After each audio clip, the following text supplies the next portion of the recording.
Welcome to my video. आज हम एक ऐसी खबर का ऑब्जेक्टिव और डिटेल्ड ब्रेकडाउन करने वाले हैं जिसने ना पूरे देश को हिलाकर रख दिया है। हम बात कर रहे हैं NEET UG 2026 paper leak scandal की। पता है, इस एक्सप्लेनर में हम इस मल्टी स्टेट इन्वेस्टिगेशन की बिल्कुल डेप्थ में जाएंगे और समझेंगे कि कैसे इतना बड़ा नेशनल लेवल का मेडिकल एंट्रेंस एग्जाम इतनी आसानी से कॉम्प्रोमाइज हो गया। तो चलिए सीधे शुरू करते हैं। इस वीडियो में हम इन 5 चीजों को कवर करेंगे। पहला, परीक्षा का कैंसिल होना। दूसरा, पेपर लीक कहां से शुरू हुआ। तीसरा, सीकर का डिस्ट्रीब्यूशन हब। चौथा, रातों रात हुआ वो बड़ा खुलासा। और आखिर में सरकार और पुलिस का एक्शन। तो पहला point, the nation wide cancellation, यानी इस समस्या का स्कोप आखिर था कितना बड़ा। 22 लाख। जरा इस नंबर के बारे में सोचिए। ये सिर्फ एक आंकड़ा नहीं है दोस्तों, ये 22 लाख छात्र हैं जिन्होंने अपना दिन रात एक कर दिया था इस एग्जाम के लिए। सोचो उन पर क्या बीती होगी जब नेशनल टेस्टिंग एजेंसी यानी एनटीए को मजबूर होकर ये पैन इंडिया टेस्ट कैंसिल करना पड़ा। एक ही झटके में इन लाखों बच्चों की मेहनत और उनका फ्यूचर आधार में लटक गया। सच में ये किसी बड़ी ट्रेजेडी से कम नहीं है। दूसरा point, tracing the paper leak. आखिर ये सब शुरू कहां से हुआ? पता है, इस लीक्ड पेपर का जो सफर था ना, वो एक स्टेट तक लिमिटेड नहीं था। इसे समझने के लिए इन स्टेप्स को देखिए। सबसे पहले महाराष्ट्र के नासिक में एक प्रिंटिंग प्रेस के किसी इनसाइडर ने इस पेपर को लीक किया।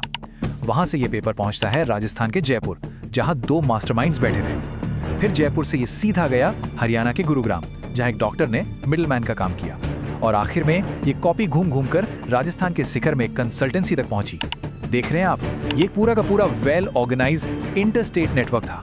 अब जो बात आपको सबसे ज्यादा हैरान करेगी वो ये है कि इस नेटवर्क ने पकड़े जाने से बचने के लिए किस लेवल की टेक्नोलॉजी का यूज किया। इन्होंने पोर्टेबल स्कैनर्स का इस्तेमाल किया कॉपीज बनाने के लिए। फिर उन कॉपीज को एन्क्रिप्टेड मैसेजिंग एप्स और कॉम्प्लेक्स टेलीग्राम नेटवर्क्स के जरिए बिना किसी ट्रैक के एक स्टेट से दूसरे स्टेट भेजा। यहां तक कि उन्होंने शैडो सर्वर्स तक का यूज किया, जिससे उनकी डिजिटल फुटप्रिंट को ट्रेस करना लिटरली नामुमकिन सा हो गया था। ये लोग बिल्कुल नेक्स्ट लेवल पर ऑपरेट कर रहे थे। अब आते हैं तीसरे पॉइंट पर, द सीकर डिस्ट्रीब्यूशन हब। यहां से ये पेपर एक्चुअली स्टूडेंट्स तक कैसे पहुंचा?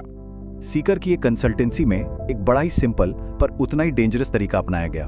उन्होंने एक व्हाट्सएप ग्रुप बनाया जिसका नाम रखा गया प्राइवेट माफिया। सोचिए, नाम में ही माफिया है। इस ग्रुप में लगभग 400 मेंबर्स थे और देखते ही देखते यही व्हाट्सएप ग्रुप इस लीक्ड पेपर को सर्कुलेट करने का सबसे बड़ा डिजिटल हब बन गया। ये सोचकर ही डर लगता है कि एक सिंपल सा व्हाट्सएप फॉरवर्ड पूरे देश के एजुकेशन सिस्टम को कैसे खोखला कर सकता है। चलिए अब जरा इनकी कमाई पर नजर डालते हैं। इस इलिसिट इकोनॉमिक्स को समझिए। जो नॉर्मल स्टूडेंट्स थे ना, उन्हें ये पेपर 30,000 से लेकर 5 लाख रुपए तक में बेचा गया। एक केस तो बिल्कुल अजीब है। नासिक के एक 30 साल के स्टूडेंट शुभम खैरनार ने खुद इस पेपर को 10 लाख में खरीदा और आगे किसी और को 15 लाख में बेच दिया। सीधा 5 लाख का प्रॉफिट। और गुरुग्राम वाले डॉक्टर की ट्रांजैक्शन तो लगभग 30 लाख रुपए की थी। मतलब ये पूरा रैकेट लाखों के लेन देन पर बड़ी शान से चल रहा था। चौथा पॉइंट, एक लेट नाइट डिस्कवरी। वो रात जब इस पूरे खेल का पर्दाफाश हुआ। इस टाइमलाइन को ध्यान से देखिए, ये किसी थ्रिलर मूवी जैसा लगता है। 2 मई की रात केरला में पढ़ रहे एक स्टूडेंट ने अपने पिता को, जो सीकर में थे, व्हाट्सएप पर एक पीडीएफ फॉरवर्ड किया जिसे उसने गेस्ट पेपर बताया। अगले दिन यानी 3 मई की सुबह उन पिता ने वो पेपर अपने पीजी हॉस्टल की लड़कियों के साथ शेयर कर दिया। फिर एग्जाम हुआ और एग्जाम के बाद सीकर के ही एक कोचिंग टीचर को ये वाला गेस्ट पेपर मिल गया। जब उन्होंने इसको एक्चुअल एग्जाम से मिलाया तो उनके होश उड़ गए। 4 मई को रात 1:30 बजे वो टीचर सबूत लेकर उद्योग नगर पुलिस स्टेशन पहुंचे, पर बिना लिखित शिकायत के वापस आना पड़ा।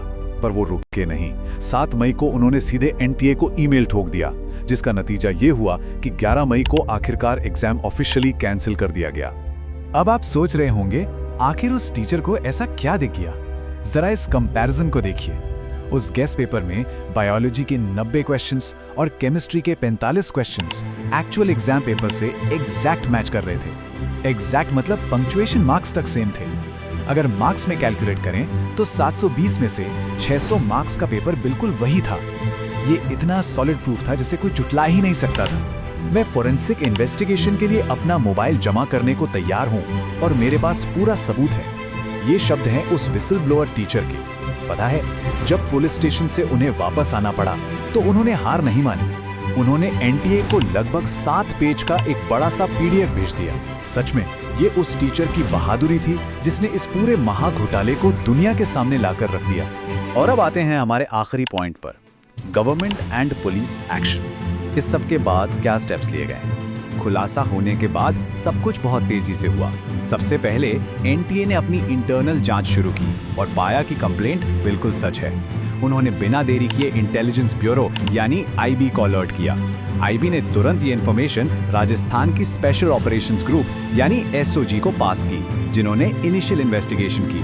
पर जब एजेंसियों को समझ में आया कि बॉस ये नेटवर्क तो कई स्टेट्स में फैला हुआ है, तब जाकर ये केस फाइनली सीबीआई को ट्रांसफर कर दिया गया। और सीबीआई और बाकी एजेंसियों के एक्शन का रिजल्ट क्या निकला? जैसा हमने बताया, एनटीए ने तुरंत एग्जाम कैंसिल किया। राजस्थान एसओजी ने सस्पेक्टेड मास्टरमाइंड्स के साथ साथ 15 लोगों को उठा लिया। सीबीआई ने भी अपना काम किया और नासिक के डिस्ट्रीब्यूटर शुभम खैरनार और गुरुग्राम के खरीदारों को अरेस्ट कर लिया।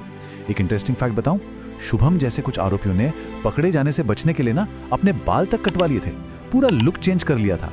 लेकिन टेक्निकल सर्वेलेंस के आगे इनकी ये सारी चतुराई धरी की धरी रह गई। तो इस पूरे इंसिडेंट को समझने के बाद मेरे दिमाग में तो बस एक ही बड़ा सवाल घूम रहा है।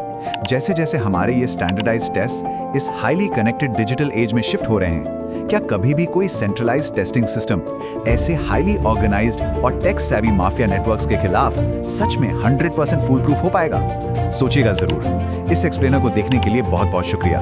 बाय।